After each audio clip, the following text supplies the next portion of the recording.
Good evening.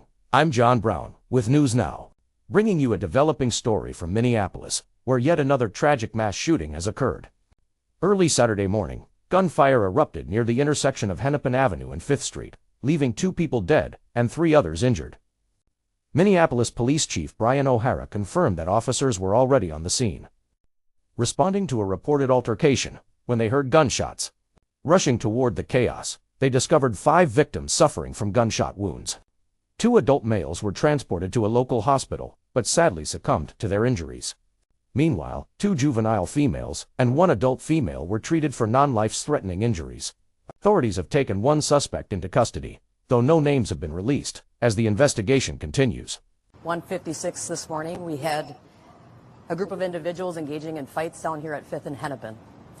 Officers heard the sounds of shots fired when they were breaking up some of those fights, and they immediately ran into the gunfire, where they found multiple victims. 5 victims were struck by gunfire. Officers performed life-saving measures on those victims. 1 victim, the officers performed CPR. Another victim, the officers put on a tourniquet. All 5 of those victims were transported to the hospitals. Sadly, 2 adult males, 20 and 21 years old, succumbed to their injuries at the hospital. 3 additional females received non-life-threatening gunshot wounds. 2 were juveniles, 16 and 17-year-old female, and 1 23-year-old female. Officers recovered a lot of evidence from the scene, to include a firearm. 1 person was taken into custody and will be booked for PC riot. Homicide detectives are investigating.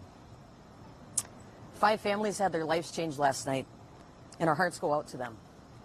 It's extraordinarily tragic when we're seeing across the country that these arguments escalate into violence so quickly, and particularly gun violence. We'll continue to have a robust plan, late night safety plan down here, with 21 days apiece that are helping us. We're beefing up, supplementing our late night safety plan downtown, and Hennepin County Sheriff Witt is going to be assisting, sending us resources our way. We're also adding additional resources with Minneapolis cops, and we're going to be sending mounted patrol down here as well. With that, do you have any questions? We just saw another horrible incident last week, exactly right here. Do you know why it's happening at this time? I'm not sure why it's happening. We're scheduling meetings with licensing to see if there's a particular business, why they're hanging out down here. Recently, we've seen a lot of food vendors that we've been doing a lot of late night safety details for unlicensed food vendors, and we're working with the city licensing on that problem. So that's drawing in some of the activity down here. Is there anything to say that the incident last week and last night are connected at all, or just kind of what's it So this is a preliminary investigation still, open homicide investigation, but we have no evidence right now tying the 2 incidents together. Are you looking for other suspects? You said 1 in custody, but anyone else? We have 1 in custody for PC riot. Homicide investigators are still interviewing people and searching through a lot of evidence right now. So we're hoping to get someone in custody soon. So other people are involved that you're looking for? Other people are involved. Okay. How many people were a part of the fighting with the groups? I just know that there was several small groups that were fighting. I don't know the exact number. So basically they're fighting, the cops get called, the cops are there, they hear the gunfire, they run into the crowd, and then 5 people are down.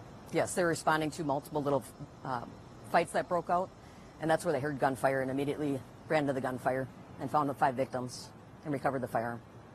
I mean, you just said it, 5 families, their life is changing. It just seems like every weekend there's just been so much violence.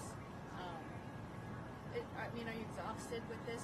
It's so much to respond to, so much to see. It is exhausting for our police officers to have to continue, especially with gun violence, and exhausting to, talk to family members that are so tragically affected by this. But I will say we've had an enormous amount of events downtown where we have no problems whatsoever.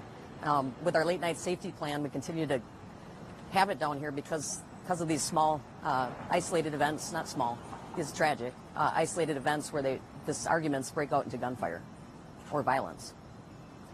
Stay safe and stay informed. Please like, subscribe, and click the notification button.